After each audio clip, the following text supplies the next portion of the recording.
Don't miss the biggest show of the summer, Kings of the West, starring Bone Thugs and Harmony, E40, Too Short, Mac 10, The Dog Pound, DJ Quick, Sugar Free, and Khadijah, live July 11th at Wells Fargo Arena. Don't miss Kings of the West with Bone Thugs and Harmony, E40, Too Short, DJ Quick, Mac 10, The Dog Pound, Sugar Free, and Khadijah. Get tickets now at HighVTix.com. Iowa Fireworks Farm is Iowa's largest fireworks store. 6,000 square feet of hand-picked fireworks, over 50 brands, and 1,300 different products to choose from. But they're also family-owned and operated.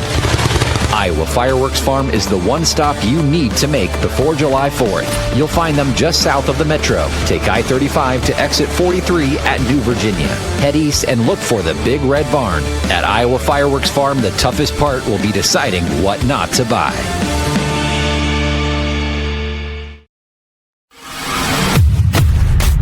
Scott Dochterman, Chad Leistico. Together on one pod, talking odds and all things Big Ten. Powered by GameDay Men's Health, with locations in Ankeny, West Des Moines, and North Liberty.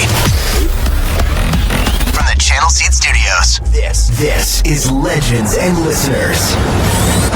Exclusively on Iowa Everywhere. Hello, everyone. This is Scott Dochterman on Legends and Listeners. Chad Leistico is off this week exploring the Northeast, but I'm joined by a special guest on this episode, and I am thrilled to bring him in, and that is Pat Angerer, the now voice of the Iowa football Hawkeyes, alongside Gary Dolphin. And one of my favorite players I've ever covered, just because you never knew what was going to come out of his mouth, and I'm sure that's what everybody was worried about if he, when he became the radio side gig with Dolph. So, Pat, how are you doing these days, man? You know, it's funny because that's what I was worried about too when I got on the radio. But it was a lot of fun, man. And you've always been fair. You've always been great, and it's been great getting to know you and become friends with you. And no, things are good right now. I'm at the stage. You know, I've got 3 young kids, and I'm just always driving them somewhere. It's just and it's baseball season and softball and soccer, and I'm just tired. I'm tired, Scott. I can't wait for football to start so I can take those Friday and Saturday vacations away from my crazy life. No soccer practice, no baseball, no basketball or whatever. But I'll tell you what I'm most thrilled about is I never get to talk to fellow river rats like myself. You know, I'm from Burlington, you're from Bettendorf. There's a different vibe when you grow up on the Mississippi River. And, you know, and I think it shows up whether you're in Iowa City or whatever. The people who are on the Quad Cities and Burlington, at least where it used to be before it became really too small, the MAC conference people just feel different, have a different vibe, a different toughness. And that I'm more than thrilled to have somebody on there who's experienced that at Bettendorf. We're definitely a little bit nuts. It's kind of nice. My building I work at, I have a perfect view of the great Mississippi. And gosh, I miss the MAC. I know there's still MAC in other sports, but I miss it in football. MAC was awesome, man. And it was great. You know, we'd drive down and play Burlington, and you know, we'd beat them by like 40 points, but they'd get like 1 first down and then they'd shoot off the cannon. So the whole thing would be covered in smoke. It was a beautiful stadium. Absolutely beautiful. And the hard part was having to tackle Mitch King. That sucked, but I'm glad I don't have to do that anymore. Yeah. Well, he was a little bit, he's just like all of us, you know. He was nuts. Yeah. Yes. Which that's why I was very happy he was on my side in college. He was great. Well, my last game ever was at Tuvell Stadium in 1991. 7 degrees at kickoff, quarterfinals. We actually won the opener against Bettendorf. Tavian Banks was playing, really, obviously, one of the best players, probably the best player I ever played against. And then in the playoff, frozen field, and you know, he's running like a track meet, you know, wearing the old Reebok pumps on the field, and it just. I let a kickoff go right in my lane. Never forget it. Still don't forget it. So, yeah, Tuvell Stadium still has a little bit of haunted nightmares for me. I'm like the welcoming Bracewell Stadium for you. So. Yeah, old Tuvell, and that was back when it was, gosh, and it was, you know, at that point in the season, I'm sure it was probably all tore up, all muddy. Remember Brady Street? Remember Brady when it was grass? and like from hash to hash was just complete mud because Central and West and Assumption and North would all play there. Luckily, I didn't have to play in that madness, but I remember watching my brothers, and halfway through the season, it was just mud and gross, and nobody could move. In my first full-time job was in Muscatine. I was at the Muscatine Journal in 1997. Nice. And it was their first time in 34 years they had a winning season, and they actually won the MAC. And then they had to play Assumption at Brady Street. And this was the year before they got turf. And they had 77 games on it, because I think Ambrose played on it too. Yeah, you're right. And 77 games, and it rained like 3 days straight going in that playoff game, and it looked like a cornfield. I mean, it was just bad. I still have a scar on my knee from Brady Street, actually. It's kind of funny, Man, I'm bringing up all these old memories, and you're probably like, Jesus, dude, let's move on. No, these are good stuff. These are good things to talk about. Remember when they switched to like the first initial turf where it was like carpet? Yeah. And it was like they were playing on like carpet. And gosh, everybody was getting all tore up. And I had the nice turf by the time I got there, because us younger generation were soft, so they got to make it nice for us. Yeah, well, soft and fast, and it's just as furious. We're old timers now, going, man, I can't even do a curl because my elbow keeps popping out. It's like my muscles are fine, but anyway, that's a Toby Keith song for another day. But you're coming off your first year, Pat, of calling Iowa games on the radio, and first, kind of take me through what that first year was like for you. What did you kind of learn about it, and in what areas do you feel like, I needed to improve there, and I see how I need to improve? Yeah, I mean, it was definitely terrifying, and I've said that many times. I had no idea just how even it worked, like when the breaks are, when to talk, when not to talk, like all that stuff, and was able to get more comfortable with it. And Gary's been doing it forever, and was just extremely gracious the whole time, and I'm sure like he's like, this young idiot, like, what am I doing here?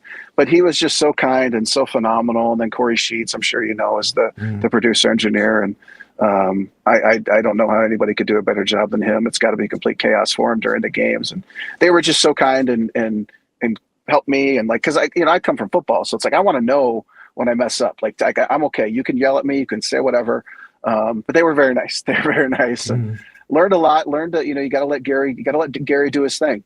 And I think probably the first couple games, I didn't want to feel like I was jumping on, but I felt like I was jumping on him a little bit. And you've got to let him do it, and then you've got to get your 10 to 15 seconds in there so then we can get it right back to Gary. And it took me probably until after that Iowa State game is when I really started to kind of feel a little bit more comfortable. And obviously my preparation like changed definitely throughout, as far as like what I watch, when I watch, as far as watching film. Taking different notes and all that stuff. Because there's sometimes you'll watch a game and you'll be talking about it post game, and you'll be like, well, that play happened in the fourth quarter. And really that happened like in the first quarter. And you're like, oh gosh. So like really taking notes and trying to figure out who scored and who did this and who did that, because it all kind of meshes together. As far as improving, like everything, I need to improve on everything. I mean, that'd be the same thing if I was playing football. I need to improve on absolutely everything. And I mean, you can only call plays awesome so many times before people are like, all right, come on. Was it really that awesome? Yeah, man, I'm really looking forward to this year. I'm looking forward to, because I kind of know a little bit what I'm doing, and I'm hoping that I don't get too comfortable to where I speak freely, because we've talked, right. Because sometimes you do forget people are actually listening. And the one cool thing, I guess, kind of going back, kind of what I learned is you got to let things happen organically. Like my man Joe Glazer getting smoked in the face. Like we didn't do that to make a great clip, to make it funny or whatever, but it turned out to be so great. And then, and then we had the pilot in, and that was just a really super awesome, cool experience with him in there. He came in the booth, we scored. He was getting ready to leave. Then we scored again. And it was just seeing the excitement on his face. Like, this guy's, flown airplanes like 70,000 miles an hour. But he's up there in the booth and he's nervous and he's excited. And it was just so cool. And really, honestly, for me on the personal level, like being a part of the team again, being a part of the program again, and at a small level, it was just good for my soul. And it's great that, coaches instilling in these kids the same stuff he instilled in us when we were there. And it's the same type of kid, same type of mentality. And I absolutely love it. And I'm excited to get back in there and hopefully not mess it up this year. It's always fun to me, and I'm removed from it. I didn't play football at Iowa, but what I always try to do is I never try to remove that barrier with me and the fans, because I think readers, fans, listeners, they want you to be for them. Now, that doesn't mean I want to write that way, but I want to write it for them. Iowa won because of this. Iowa lost because of this. And tell it from that perspective. And when I'm writing about Iowa, and I think in the same respect, you've got a little bit different angle because you played there. You played for the same staff, still in place, and you are a Hawkeye. That you can never take that away from you. But yet you've also got to tell it in a way that isn't sugarcoating it. You're trying to analyze it in a way that's fair, balanced, but also descriptive. And if Iowa screws up, you've got to tell it that way. And what was some of the challenges for you, or were there challenges in doing that and not doing it in a way where you drop an accidental F-bomb? There were some games where I really wanted to. I think if you're fake and if you're lying, Iowa fans are intelligent enough. They're gonna just rip that apart. And I wanted to be very fair. And one thing that Coach Ferentz said to us is, he said, if we're playing like crap, say we're playing like crap, and that's Coach Ferentz, but I'm never going to single out a kid because, trust me, I've made more mistakes on the field and off the field than any kid that's stepping on the field on Saturday. But if things aren't working right, this is why. This is it. This is what's happening. But I'm not going to single out a kid because I know what they've been through. I know what it takes to get to that point, just to even get to the field on Saturday. Like, some of these kids are, they've been in the training room 4 days during the week, just trying to be able to walk again. And they fought their whole life to get to that point. And, they mess up one play, and, I'm not going to drag a kid down for that. Cause like I said before, I messed up a million freaking times. Luckily I played linebacker half the time. Nobody knew, which was good. And it was funny. I was at a golf outing with, Gronowski. We were at the Hawkeye Radio Network golf outing, and he was helping us out with a hole. Great golfer, by the way. Obviously quarterback, good looking, good at golf, tan, they got everything. Yeah. But everybody's like, oh, we're so happy, blah, blah, blah. And I'm like, hey, just wait till you throw your first pick. Wait. Now you wait and see what they say about you. Yeah. And he's like, oh yeah, I'm sure you're right. But I guess, I did get off topic there. I forgot what the heck I was talking about. I forgot what I asked. So that's just, I guess we're par for the game there. But yes, the hardest thing thing for me, which was really strange. It was interviewing Coach Ferentz after a loss. That was hard for me, because I know the man he is. I know what he's done for, and every time we lost, I'm like, well, hey, help. I think it was a Michigan State game, and I was just trying to find something positive. And obviously, usually every game, Caden Weegan was very positive. So, I'm like, hey, how about Caden Weegan? He did a great day. He's like, yeah, it's probably the only freaking thing we did good today. Yeah. But that was really hard for me. You don't want to bring up bad news right away, right after it happened. That was tough, because Coach Ferentz is, he's up on a super big pedestal for me, and will always be. I'm nothing without him. So yeah, that was tough. Regards to Kirk, he's had to deal with this. He's going into his year 27. He's 2 wins shy of becoming the winningest coach in Big Ten history, which is remarkable considering how many different coaches, he's going to pass Woody Hayes, a legend, one of the greatest of all time. Are there any kind of singular attributes you can point to with Kirk that has helped him succeed? Because the last 5 years have been more chaotic than the last 50 preceding it, but he's had to deal with guys like you, guys like George Kittle, but also Mark Gronowski's of the world and Ricky Stanzi's all the way up. What's kind of a couple of singular attributes that you could think of that's enabled him to succeed, no matter who's playing, the era, and what's going on around him?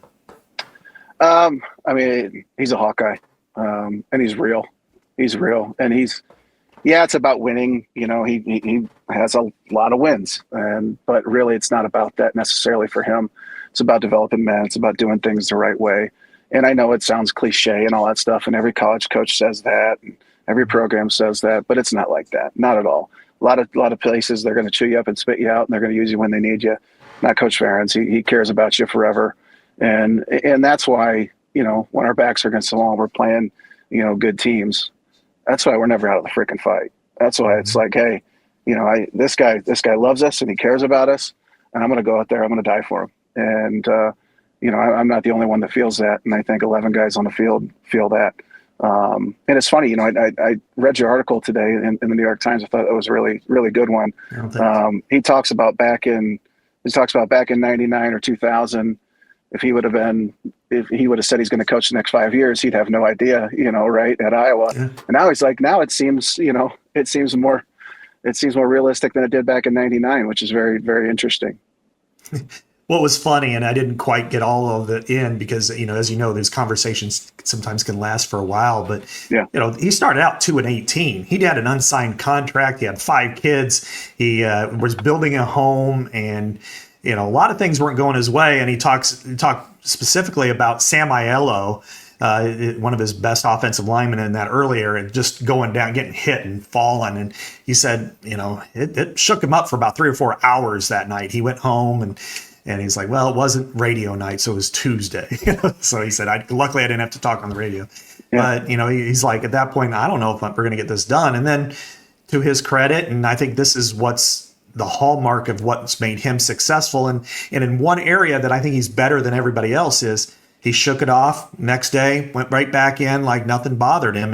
And for Kirk, my experiences are, there are outstanding coaches who do some things better than everybody. And the way I look at him is nobody has shook off adversity more than him and come back stronger because of it, whether it's losses or whether it's stuff off the field that would just, I'm gonna step down. I can't handle this anymore. Yet, boom, they're right back at it like nothing happened. And that's a special kind of coach to me. Yeah, and it's just him as a human. And I asked him about it. We had a couple tough game stretch, and then we came out. Now I can't even remember who we came out and beat, and it was just it was deciding victory. It was amazing. And I was like, how do you do that all the time? How do you always? There's nobody that gathers a group together better in times of adversity and leads them into battle to where they go out there and they come out on top. Nobody does that better than Coach Ferentz. And he said, well, I've had my ass kicked a lot, so I guess I'm kind of used to it. But I love that. It's you just think about that 2009 season. We probably should have lost a lot of games. We barely I will talk that we're the greatest team of all time. However, we beat Arkansas State by like 2 points, I want to say. I never ever once thought I was out of the fight. Never ever once. And that's Coach Ferentz. I mean, he puts that belief in you, and obviously the training that you have leading into it, like that's huge as well too. But when you got your leader that's extremely stoic, that will also go to battle right next to you, like that's like you're invincible. You're absolutely invincible, and that's what Coach Ferentz continues to do. And probably the greatest turnaround I think I've seen on the field was in 2016, where they go to Penn State and get annihilated. It was like 41-14. They gave up almost 600 yards. I think it was like 599. And they had Barkley, and they had a really good team. They won the Big Ten that year. They weren't bad. But it was just one of those beat downs where you're like, oh, man, I don't know if they can recover from this. And then the next week, they're playing a number 2 Michigan, 9-0. It allowed, I don't know, like 18% on third down. I mean, defensively, it's just an amazing team. And then they slugged it out under the lights. You knew that Iowa was going to put up a fight because Iowa just doesn't back down, especially at home against a good team. It's kind of like a steel cage match. It's like, all right, you might beat me, but it's going to take all 4 quarters. But then for them, Iowa to win was just, again, the most remarkable turnaround. And I would say for you guys, it was after you lost Stanzi against Northwestern. That was such a gut punch that day. I mean, you had a touchdown taken away from a bad call, but you lose by a touchdown. And then you go to Ohio State, the Death Star of the Big Ten. And with James Vandenberg, who was terrible in that Northwestern game, yet rallied around, circled the wagons, and we're right there all the way to the very end. And one of the probably 5 best games in the Big Ten in the last 25 years. Yeah. Yeah, poor James. James got through in a tough spot versus that Northwestern team, and it was tough because it's like, for the last couple of years we had lost to Northwestern. It was like we finally played good on defense. Like we finally did. We didn't give up any crazy big plays, and just couldn't pull that one out. And obviously, with our fearless leader Rick going down, that was tough. But as much crap as I give James, he's got balls, man, because he stepped in and he did valiantly and played his butt off against Ohio State. And we didn't hold up our end of the bargain on defense. I mean, Terrell Pryor was not bad. He was like 9 feet tall and ran a 4.3. That was tough. That wasn't fair. Wish I could have a lot of those plays back in that game. But you know what? Sometimes it's good to get your ass kicked, and I think that really propelled us, to finish strong, to shut out Minnesota, and then to go out and just kick crap out of Georgia Tech team that everybody thought was really good. Yeah, I think what I found fascinating, I think going into that game, Georgia Tech had 5 3-and-outs all season long, and you guys gave them 6 in the first half alone. So, I mean, it shows you, it's like Norm probably had, wow, I have this back in this drawer over here about how to defend the option this way, and all right, let's just watch your keys, do the voila. It's like, oh, I defended this back in the 60s, so I thought that was pretty funny. It was just weird, just how easy, because you're watching on film, you're like, oh my gosh, what are we going to do? Because, I mean, obviously a lot of us had played that type of offense in high school, but, when they're running it at that level that they were, it was kind of intimidating when you're watching them on film. And then after that first practice and the first meeting and coach putting everything together, it was like, wow, this is great. Like, really, I mean, it wouldn't have been too hard, in a week or in a couple of days to get prepared for that, because Coach Norm Parker had that just so dialed in and so simple for us. And we weren't the smartest group. I'm sure it's hard to imagine, but he made a lot of things very simple for us that year. And, the best thing was the fact that we had a bunch of killers on our D line, with Ballard and Klug and Benz and obviously Claiborne. That really helped quite a bit. Yeah.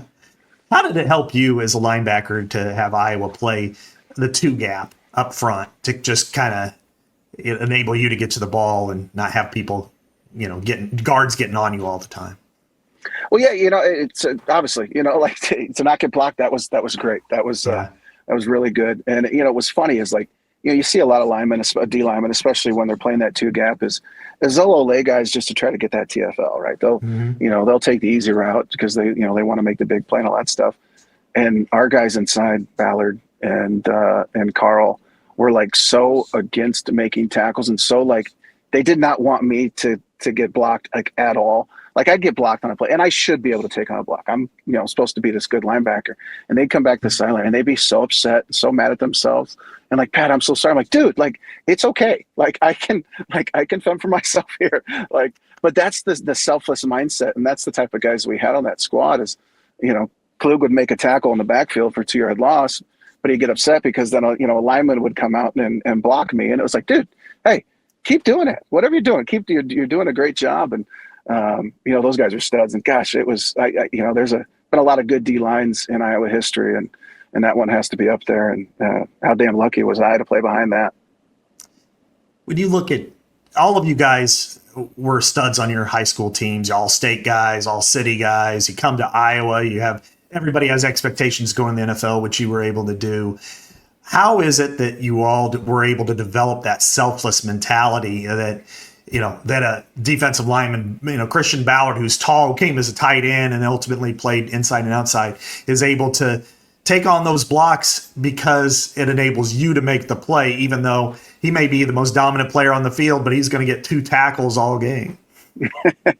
I think it's the type of guys they recruit, and it's a culture that they have, and that's just, it is what it is. Like if you're not there and you're not scrapping for your brothers, then everything that we preach about and everything we say is crap. It's crap. And it was a team first mentality, and it was nobody's bigger than the team, and it was believed. And it's easy to say, but it's a lot harder to act. But we acted on it, and we had been through too damn much to give up on each other and to be selfish and to put yourself ahead of the team. Like there's no way in hell, those guys, I'd go to bat for any of them still to this day. And I know it's the same way as well. And gosh, Ballard would have been a really good tight end too. Holy moly. I forgot that he came in as a tight end. I mean, gosh, he was like a, 290 pound running 4.6s. Like when he was in the league, he was run down on kickoff playing D line. Like that dude Ballard was a machine, just a complete machine. And gosh, we had it every time I talk about it, man. Me and Jeremiah Hunter had it pretty easy on the inside. we had nothing to complain about at all. Yeah. Well, I know he told me one time that he started doing tight end drills, and he's like, I'm not going to run like this. So I'll move over to defense. I don't blame him on that one. But, I did want to kind of run down some of your thoughts about when you did play at Iowa. But first, I'm going to give a shout out to our sponsor, GameDay Men's Health. And guys, it's time to get yourself right. Get back in the game with our partner, GameDay Men's Health. Yeah, we're talking about testosterone replacement theory. Low T is common in men, especially as we get older. Yours truly. And GameDay has the plan to help get you feeling like you're in your 20s again. It's great for improving your mood and overall well-being, increasing your muscle mass and strength, improving your sexual performance, increasing energy, and giving you cognitive function. And I sorely need that. So GameDay Men's Health has been terrific for me. I've lost about 50 pounds, feel better than I have in years. And you could go to GameDayMen'sHealth.com or just stop in Ankeny, West Des Moines, or in my case, North Liberty, just a couple blocks away, and they'll get you right for the rest of the summer and moving forward. So head over to GameDay Men's Health and you won't regret it. I don't think you need it quite yet, Pat, but you know what? It's funny you say that. There was a couple years ago, I was just not feeling great. I was just struggling. And I was talking to my boss. I'm tired all the time. I'm in a bad mood. And he's like, well, go get your levels checked. And I was 300 and just not feeling great. And I've been on it ever since. And I absolutely love it. I absolutely just changed everything. And one of the things they find out too, when you read some articles and research, is like when you've had brain trauma like that, that does lower your testosterone. And obviously I've ran my head into a lot of things. So I am a strong proponent of testosterone, but a lot of men don't talk about it. They don't talk about when they're feeling like crap, and they don't talk about anything like that. And, I'm a huge fan. Yeah, I know that for sure. Nobody likes to talk about it, and even so, we're self-deprecating. We laugh about it, and joke about it. It's like, well, you know what? The other night, and I'm not going to go any further than that. And then also, but it is how it's. I can't speak to what it feels for everybody else, but I can tell you this. I dropped 50 pounds. I feel good. I hit weights better than I have since I was in my 20s. I really suggest it. I know here, the one I go to in North Liberty is only a couple blocks away, and it's just fantastic. So every Monday morning, get a little shot, move on with my day, and haven't felt this good in a long time. So that's awesome, man. Heck yeah. Yeah. Well, for you, you were part of what was commonly known as Ferentz 2.0. When you there was kind of a little dip right when you first kind of got here, and then boom, you ended up with a 12 or 13 game win streak, kind of going over your junior to senior year, highest ranking since 1960 in that 2009 season. And I wanted to ask you, do you have a game that you look back on and it's like, yeah, that's probably my favorite game? And if you do, what made it so special for you? Oh man. Probably my first start against Iowa State. I had I went through a lot of ups and downs, and just a lot of maturity things, a lot of injuries, just a lot of stuff, trying to get everything figured out, and really couldn't really get that starting role.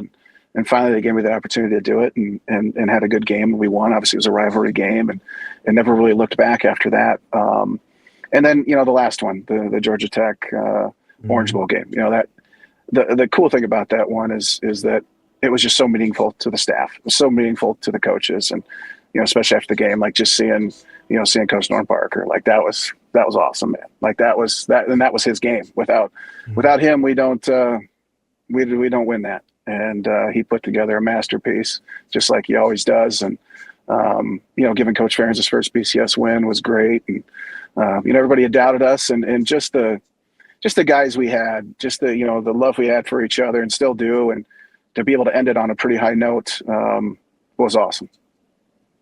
It was certainly a memorable season, and then of course, as you said, your first start, if I remember right, that was the the whole flood going against Iowa State when it was still a grass field, and Andy Brodell had that punt return for a touchdown against the Cyclones, and I'll remember it because the night before my sump pump went out, I didn't get any sleep, and I had to hold this, because it was raining so much. I was like checking it every half hour so we didn't get flooded. So I was more tired than you guys were. I bet. What I love about that Iowa State game is you always practice giving up a safety on punt, just because you want to kill some time and be able to kick it off so the other team doesn't have time to establish a drive or less time with the ball. And you practice it all the time. You never get the opportunity to do it. And the best part about that is if you're on the punt team, you can pretty much do whatever you want to the opposing punt return team because they're going to decline the penalty because they're going to take the safety. So if you can ever go back on that, we just grabbed them, threw them on the ground, pushed them, didn't punch them, but pretty close. Like we assaulted them. We assaulted their punt return team. And it was the best. Oh gosh, it was so much fun. That was the greatest, probably my favorite play ever was a punt team where we were able to take a safety because we could assault the other team and with no penalties. It was fun. It was awesome. That is awesome. Although I think they threw like 12 flags on that play, but man, it was great. I wish I could go back to that one. Yeah. Well, as far as there's always a toughest one and one that sort of just hits you in the gut and you have to deal with it probably for the rest of your life. Is there one from probably that year that stands out? The Ohio State game. I didn't play great. And a lot of it, the fact I didn't play great is because they were good. They were a really good team, and a lot of things I wish I could have done differently. A lot of things that I wish I knew then that I knew, my first couple years in the league. But yeah, that game definitely. So I wanted to get a Rose Bowl championship for the coaches and the teammates. And any time we lose, it's my fault. I'm a middle linebacker. We lose. We give up a touchdown. We give up points. Like that's me. That's on me. So yeah, that game I would absolutely love to take back. Yeah. Who's your funniest teammate? Oh my goodness. We had a bunch of freaking goofballs, man. You know what? I would probably say, Taylor Herbst is pretty funny from Dubuque. Mm-hmm. Obviously, him and his cousin Jamie Murphy were quite hilarious. I remember one time. Yeah. I remember one time Taylor, because he came in with me, but didn't really talk, and then he showed up with a bowl cut, but nobody really knew him, so they didn't know if he was serious or not, and so it made it even more hilarious.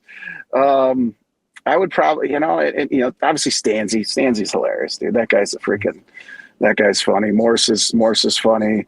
Honestly, we had a pretty funny group overall, but also when it was time to be funny, we were good, but when it was time to fight and compete, we're going to fight your ass too. I think that's what made it good, is that we kind of knew, we knew when to mess around. We also knew when to take it seriously, and you have to have that dynamic. You can't be super funny all the time. You can't be a clown. You can't be, wanting to rip somebody's head off all the time too. You've got to be somewhere in the middle. Yeah, for sure. Who's that quiet guy, your quiet friend that if you took him out, you knew that, all right, nobody really wants to mess with this guy because he's over there, he's quiet. You just stay away from him if he gets mad. Probably anybody on that team. Gosh. Amari Spivey, very quiet, but he's a guy I think would, he would definitely have your back. Broderick Binns, nice guy, quiet, but with those long arms, he could pretty much jab you to death. And the dude was a beast as well. And the whole D line, the whole freaking D line. I mean, Klug is. It's hard to get Klug to talk. Klug would definitely be up there as well. I mean, dude, all those freaking guys, all those guys. And you see how I don't say offense, because obviously if you play offense, you're very soft, but the guys on defense way tougher, way cooler. Yeah, the dancing bears. Is that right? yeah. It's an old Norm quote. Yeah, exactly. All right, one of your linebacker mates will be a commissioner at some point, whether it's at the Big 10 or the Big 12 or somebody else. AJ Eads is one of the most powerful people in college football today, which is, I'm sure I get your reaction. It's hilarious. Is this something you'd expected? And didn't you have like a governor? It wasn't called the governor or the senator back when you guys were teammates? Yeah, governor, I want to say. Yeah, for sure. I always expected him to be in some political, realm or job or something. But yeah, he's really good and not surprised at all with his success. I mean, the guy's squared away, and he can, he's tough too. As much as I give him crap about being a pretty boy, I mean, luckily I was able to play with him in college and also in the NFL. And he's a tough dude, tough hitter. Played extremely hard. When he was playing that Leo position, he did a lot of our hard work. So me and Jeremiah could run around. I mean, that's a tough job, and he put his nose in there a lot of times. And not surprised at all by his success. Super intelligent guy, is really smart, can speak extremely well, and just a good all around human being. So it's great having him represent us idiots at a high level. I'm very, very not surprised, but very, very excited for him and happy for him. And I hope he can throw some money my way. I mean, he's probably making billions of dollars. So hopefully he can hook us up. Oh, he is. I'm sure the Big Ten. The way things are going, just add 3 more teams, and he'll be a billionaire at some point, or whatever league he ends up going to at some point. All right, here's a scary question. It's kind of like when somebody asked me what it would have been like to have cell phones back in the 90s. I say, I'm glad we didn't. In your case, what would you have done with NIL when you were in college? Gosh, you know what? I don't know. Maybe bought like some extra burritos or something from Pancheros. Like that might have been, I don't know. I honestly, I'm kind of glad that I didn't have it. I just have so much stuff to worry about, especially nowadays. These kids have so much stuff to worry about, so many things on the outside. I'm very lucky social media wasn't huge, when I was in college. And, really a lot of people didn't have cameras on their cell phones, so that kept us all employable. Mm-hmm. And then, now they've got agents and all this stuff and NIL and all this and all that. And I felt like I had enough to worry about. And I'm very happy that I didn't have to deal with that. I probably would have done a lot more stupid things than I did, but it kind of would have been nice to be able to have enough money to pay for parking. That would have helped.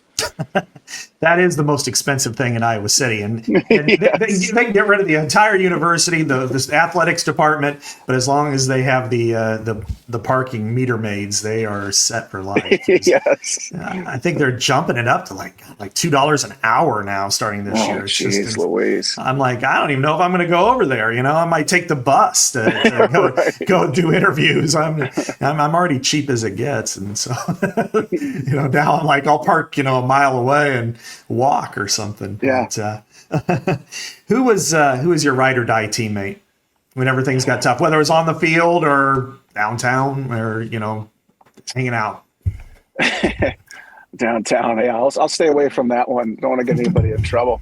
You know what? There was a couple of times where Jeremiah Hunter had my back when I needed it, and 100%. Obviously, Eads. Really, man, I probably went to everybody on that team for something, whether it's emotional support or whether it's just, hey, how's it going? This, that. I was very lucky that, I came in and I did a lot of things wrong and really had to mature. So I had a pretty good relationship with probably everybody on the team, from guys that were, senior captains to guys that were, walk-on freshmen. I felt like I had a pretty good relationship with them. And, because I'd been that guy that, was in the doghouse. I've been that guy that wasn't playing, that wasn't that good. I've been the guy that had bad grades. I've been the guy that had good grades. I'm the guy that did dumb stuff. I also was the guy that was an All-American. I also was the guy that, was all Big Ten. I also was the team captain. So I was lucky enough that I felt like I could relate to everybody. And, there was a lot of guys that, had a lot of really good times with and a lot of tough talks with, and a lot of really good memories with, I would say, probably pretty much everybody on the team. And I was very fortunate for that. Sometimes it's good to be an idiot early on, because then you develop relationships with about everybody. I think every person in college, no matter if you play football or not, but especially football players, have that adversity moment, the come to Jesus, the okay, I better either do it this way or that way, or it's going to unravel, or I'm going to have to do something different. I'm going to have to transfer. I'm going to have to drop out. What was your moment that took you from being kind of injured, in trouble, doing the things that you probably aren't proud of, to, all right, I better shape up. I'm going to get my life together. I'm going to go forward with this, and then turn out to be the player that you were and the person that you are? Yeah, it was my sophomore year in Wisconsin, and it was a night game, and every linebacker had pretty much gotten hurt. And instead of putting me in, they put Jacody Coleman in, who was a true freshman at that time. And I probably cried my eyes out the whole way home on the bus. And of course, you freaking take a bus to Wisconsin, so it made it even longer. But it was just that for me. It was I was either going to quit, or I was going to join the military, or I was going to do something. And the hard part for me is, and when you're in a situation like that, your family and your friends will give you the benefit of the doubt, because that's what they do. That's what they're there for. They're there to support you. But I didn't earn that. I didn't earn that at that time in my life. So what I did, and it was probably a couple of days afterwards, I looked in the mirror and basically said, "Hey, you're the reason you put yourself in the situation. You're the reason you're not playing, and you kind of have to change this. Otherwise, you're going to regret this forever." And I'm so glad that happened to me right then and there. Otherwise, I don't know where my life would be. I have no freaking idea. And conversations with Coach Ferentz, conversations with Coach Doyle, and just truth and honesty from them that, hey, this is what we think about you.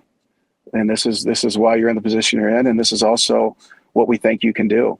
And, after that, I kind of devoted my whole life, to being a good Iowa football player. And I think that's what you have to be. What you should do when you get to Iowa is your only goal should be to be an Iowa football player. That should be the most important thing in your life. You want to be good at football, make that the most important thing in your life. And I did that, and it wasn't overnight. But I remember after spring ball that year, Coach Norm Parker saying, "Hey, you've done a great job. You've completely changed, and 100% believe in you." And that was huge. That was huge. He said, "You're going to play a lot this year," and didn't start the first game, didn't start the second game, but still played, split time with Jacody, had some good stats, had some interceptions. Luckily, when I was in, they just threw the ball to me so that I would just catch it. It was great. And then that third game against Iowa State, that was huge for me. And it was tough. There were ups and downs that year for sure. For me, there was a lot of learning. But it was a process, man. And it took a lot of maturing, a lot of relationships that I had to end. I had a lot of friends that were outside of football that, I wouldn't necessarily took advantage, but it was like, what, those guys aren't going to be there for you, in 20 years when you're coming out of a coma, so why go out and party with them? The guys in the locker room, those are the guys that are going to be there for you. And those are the guys that are going to go to bat for you. And I realized that, and I owed it to the coaches, I owed it to my teammates, I owed it to my family, and the name on the back of my jersey, to do things the right way. And I'm glad that I was able to understand that in college, as opposed to, now, damn near 40 years old, because I would have had a lot of regrets. The only thing that makes me mad is I didn't do it sooner. But I think sometimes you have to go through the darkness to see the light a little bit, Sure. Yeah. And I think your experience has helped another former Iowa player who one of my favorites, and George Kittle, kind of get through. He had a similar kind of trajectory in some ways. He was injured, but he was also kind of stuck on the depth chart, wasn't doing everything right. Downtown is a big pull for any college kid, and it was for me. And I went to Western Illinois, but downtown Iowa City was a heck of a location. But I think from what he's told me, that you really kind of helped him reframe his life at that point, which, and of course, enabled him to be the richest tight end in NFL history. He owes you a couple of. Glad I could help. Jeez, George, glad I could help. But yeah, I do. I remember he mentioned that in one of the interviews, and I do remember that conversation. I just got done playing ball and was back helping out in the weight room with Coach Doyle, and I remember him come up to me and was like, "Hey, what changed for you?" And I remember it was 10 or so minutes, and I don't remember me saying anything profound other than just quit being an idiot and make it the most important thing in your life, and quit doing dumb stuff. It's kind of funny, and I have kids, like I can tell my kids the same thing. They're going to listen to me. But if some other dad tells them that, they're gonna be like, oh yeah. And it's probably something George had heard, before. And, sometimes you got to hear it, from somebody with a different perspective, and you never know when that's going to be. And glad to help him out, man. He's sure fun to watch. And what I love about George is, my last 2 years in the NFL, it wasn't as fun because I was hurt and I was mentally struggling. I love it when I watch guys play football and they have fun, especially at that level in the NFL when it's a business. And he sure has a good time. And that's motivating, and that's awesome. Yeah, he's definitely the life of the party, and he hasn't let that change who he is. And I'm thrilled for him, because he's always been a great young man. Well, a couple last questions here, and this is more about what we're going to see going forward. What are some of your observations through the spring and during summer of the upcoming Hawkeyes, and what are some of the things that you think are strong, and what are some of the areas you think that they need to shore up in August, so if they can compete for, potentially a playoff spot? Yeah, I only got up to one practice this year. Like we had talked about, I've got 75 kids playing sports, and it's a disaster, but was able to get up to one practice, and what I saw, what I haven't saw in a long time, especially in spring ball, because by the time you're toward the end of spring ball, defense, we know all their checks, we know everything, and we just kick the crap out of them. It's amazing.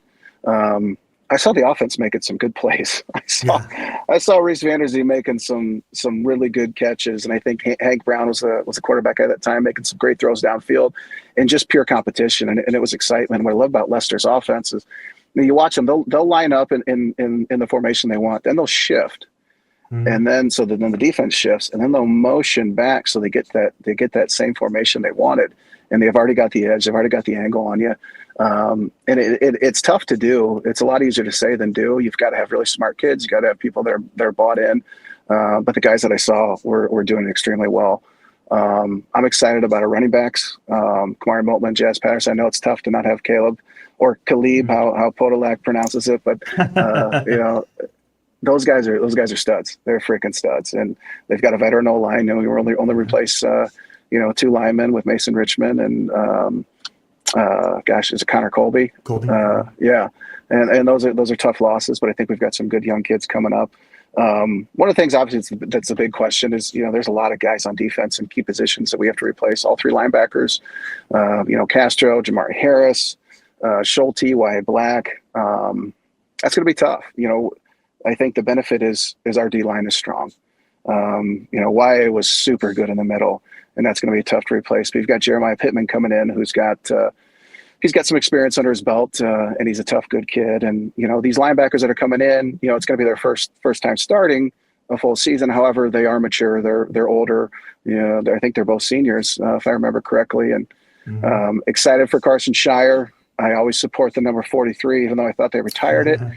But I'm extremely excited to see how he does, and that'll be interesting. It'll obviously Coach Phil, he'll do a great job. He'll have them ready, but it'll be fun because before the season, Caleb Johnson wasn't a household name in Iowa, and there's going to be guys this year that are going to be like they're going to be household names. It's nobody that we're talking about right now, or it is somebody we're talking about right now, and it's just that's going to be super, super cool. And I'm a little biased here because I love the kid, and I love all the kids, but I really love Caden Weegan, and I'm looking forward to seeing him at wide receiver more too.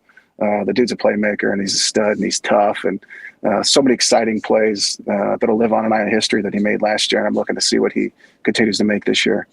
Yeah, absolutely, and it's funny because I'm there with you almost every time, whether it was the kids' day practice in August or the spring game, it was like the defense wins and it's the score. It's a killer. And I always compare it to, and this is hilarious, 2008 game kids' day. It was kind of like a gray day. I don't know if it was raining or not. I've never seen a defense kill an offense the way you guys killed it. And you were still rotating at linebacker, and King and Kroll were there, and Sean Green was the running back, and he maybe gained 2 yards. And so every time somebody asks me, well, how do they look? I mean, that's like the most uneven. And then by the end of the year, they're the best running team in the Big Ten, and they got the best running back in the country. But it just shows you just how uneven it is. And this year, but then it comes back. I always think, well, okay, if they're making plays, then they're not, and that's unusual. And now, does that mean there's an issue with the defense? And it wasn't that one-sided, but it was just really cool. Some shots downfield and stuff. It was fun to see. And as a defensive guy, actually kind of sucked a little bit, but it was cool seeing those guys jump up and catch balls in the competition. I mean, our corners are making good plays. Our safeties are making good plays too. Like it was an extremely competitive environment, and that was really cool to see. And going back to 2008, like I said before, like it really helps when you know what plays they're running. It really helps. You know all their checks. It was the best. Absolute best. I used to try that with Peyton, but he would always change his checks, and then I would end up looking like an idiot. So that was not ideal. Yeah, going against the sheriff is a little different than it's very different than Jake Christensen or Stanzi or whoever was back there trying to figure things out. But it's been great having you again, Pat, on this, and we definitely want to do that again sometime soon. And hope you can enjoy the rest of your summer, and maybe you get a chance to go to Vegas for Big Ten Media Days. Oh, that'd be nice. That'd be fun. I appreciate you having me, man. You've always been a good one, man, and I'm proud of you, proud to know you, and would love to do this again whenever. All right. Thanks so much, Pat. And for everybody listening, thanks again, and we'll come to you guys next week.